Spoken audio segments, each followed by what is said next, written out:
Осветување на бадниковите гранчиња, кревање на знамето и изведба на бадниковата химна од Силви Бенд.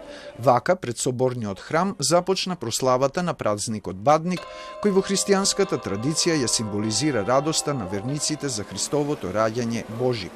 Бројни верници пред портите на храмот ги дочекаа ланскиот бадникарски кум и здравичарот Миодраг Врчаковски и Никола Пановски, кој со семејството пристигна на Пајтон, но и годинашниве кумови Драган Спасов и Александар Митевски и здравичарот Живко Поповски. Потоа, донесената бадникова погача беше осветена од поглаварот на Македонската православна црква господин Стефан. Кога пристигна во соборниот храм, ланскиот бадникарски кум, доктор Пановски, посака за 2-3 месеци да помине пандемијата и да заборавиме на лекарите, а пред предавањето на бадникарскиот ќуп на годинашниве кумови, тој рече дека неговиот избор од Одборот за прослава на Бадник е доказ за почитта на МПЦ кон науката и медицината. Значи се докажа дека религијата и науката можат и мораат да действуваат заедно, особено во тешки времиња.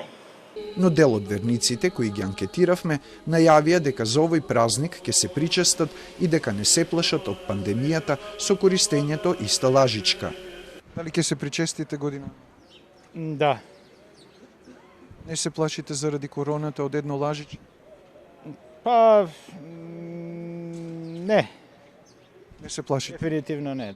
Ќе се причестите ли годинава? Да. Да, не се плашите од една лажичка заради Не, короната? ништо нема то. Не се плашите? Не. Дали ќе се причестите годинава? Да. Не се плашите од короната? Не, Не се плашите воопшто? вакцинирана сум.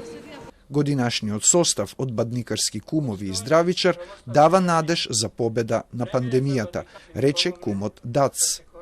Моментално сме овдека еден актер, еден музичар и еден ликовен уметник. Па јас искрено се надевам дека оваа година пандемијата ќе биде победена од уметноста.